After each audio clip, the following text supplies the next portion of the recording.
ऐसा लगता है कि चीन की पीपुल्स लिबरेशन आर्मी वास्तविक नियंत्रण रेखा पर तनाव कम करने के मूड में नहीं है।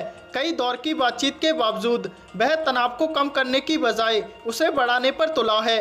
चीन की तरफ से अभी भी पूर्वी लद्दाख के फ्रंट और डेप्थ इलाकों में करीब 40,000 सैनिक तैनात हैं। समाचार एजेंसी ANI ने सूत्रों के हवाले से बताया कि पूर्वी लद्दाख में टकराव वाली जगहों से तनाव कम करने को लेकर वह प्रतिबद्धता का सम्मान नहीं कर रहे हैं। सरकार और सैन्य स्तरों पर कई दौर की बातचीत के दौरान शर्तों पर बनी सहमति के बावजूद वे पीछे नहीं हट रहे हैं। सूत्रों ने बताया, चीन ने तनाव कम करने का कोई संकेत नहीं दिया है और युद्ध सामग्री जैसे एयर डिफेंस सिस्टम, लंबी दूरी की तोपें, बख्तरबंद गाड़ियों के साथ अग्रिम इलाकों में करीब 40,000 की भारी संख्या के साथ सैनिकों को तैनात किए हुआ है। सूत्रों ने बताया कि कॉर्प्स कमांडर्स के बीच पिछले हफ्ते हुई बातचीत के बाद सैनिकों के कम करने की प्रक्रिया में कोई प्रगति नहीं हुई है और ना ही ग्राउंड पोजीशन में किसी तरह का कोई बदलाव हुआ है। इसके अलावा सूत्रों ने यह भी बताया कि चीन फिंगर 5 एरिया से अपने स्थायी ठिकाने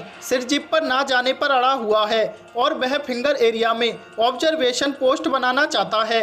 इसी तरह उसने हॉट स्प्रिंग्स और गोगरा पोस्ट इलाके में भी भारी निर्माण किया है। बता दें, पूर्वी लद्दाख सेक्टर में ये दो इलाके टकराव के पॉइंट्स हैं। हॉट स्प्रिंग्स और गोगरा इलाके में चीन ये दलील दे रहा है कि अगर वो अपने स्थायी ठिकानों पर लौटता है तो ऐसा संभव है कि भारत सामरिक रूप से अहम ऊंचाई वाले ठिकानों पर अपना कब्जा जमा लेगा। कोर कमांडर के बीच आखिरी बार 14-15 जुलाई को हुई बैठक के दौरान ये सहमति बनी थी कि दोनों पक्ष सैनिकों के कम करने को मॉनिटर करेंगे और कुछ दिनों में उसको वेरीफाई भी करेंगे। गौरतलब है कि राष्ट्रीय सुरक्षा सलाहकार अजीत डोभाल ने चीन के विदेश मंत्री वांग यी के साथ टेलीफोन पर बातचीत के दौरान ये साफ किया था कि विवाद के समाधान और दोनों पक्षों की संतुष्टि के लिए दोनों पक्षों को अपने स्थायी ठिकानों पर वापसी करनी होगी। मगर चीन है कि अभी भी अपना अड़ियल रवैया अपनाए हुए है और भारत की जमीन पर कुंडली मारकर बैठा है।